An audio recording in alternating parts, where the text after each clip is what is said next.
Washington, Reuters. Voters in New Hampshire, Rhode Island and Delaware will pick candidates for the U.S. Congress and other offices on Tuesday in primaries partly defined by former President Donald Trump's lasting influence.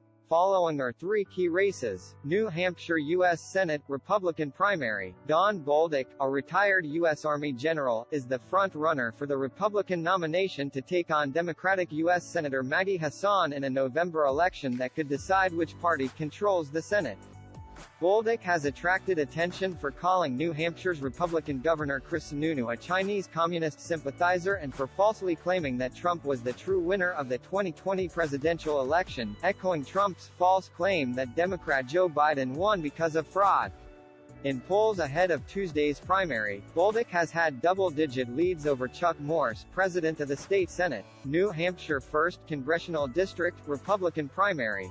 Two former Trump administration officials are the front-runners in the race to take on Democratic U.S. Representative Chris Pappas in New Hampshire. Matt Mowers, a former State Department official under Trump, lost to Pappas in a close election in 2020, and this year is endorsed by U.S. House of Representatives Minority Leader Kevin McCarthy. Mowers' main opponent in the primary contest, former Trump White House aide Caroline Leavitt, has backed Trump's false election fraud claims and has blasted Mowers for publicly acknowledging that Biden won the most votes in the 2020 presidential contest.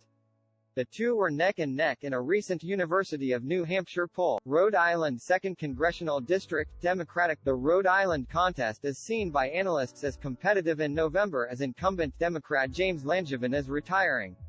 Alan Fung, a moderate former mayor of Cranston, is running unopposed in the Republican primary.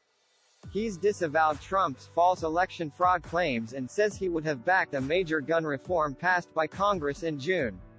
On the Democratic side, leading candidates include State Treasurer Seth Magaziner, who has led the field in fundraising, and Sarah Morgenthau, who served in the Commerce Department in the Biden administration. Reporting by Jason Lang, editing by Scott Malone and Jonathan Otis.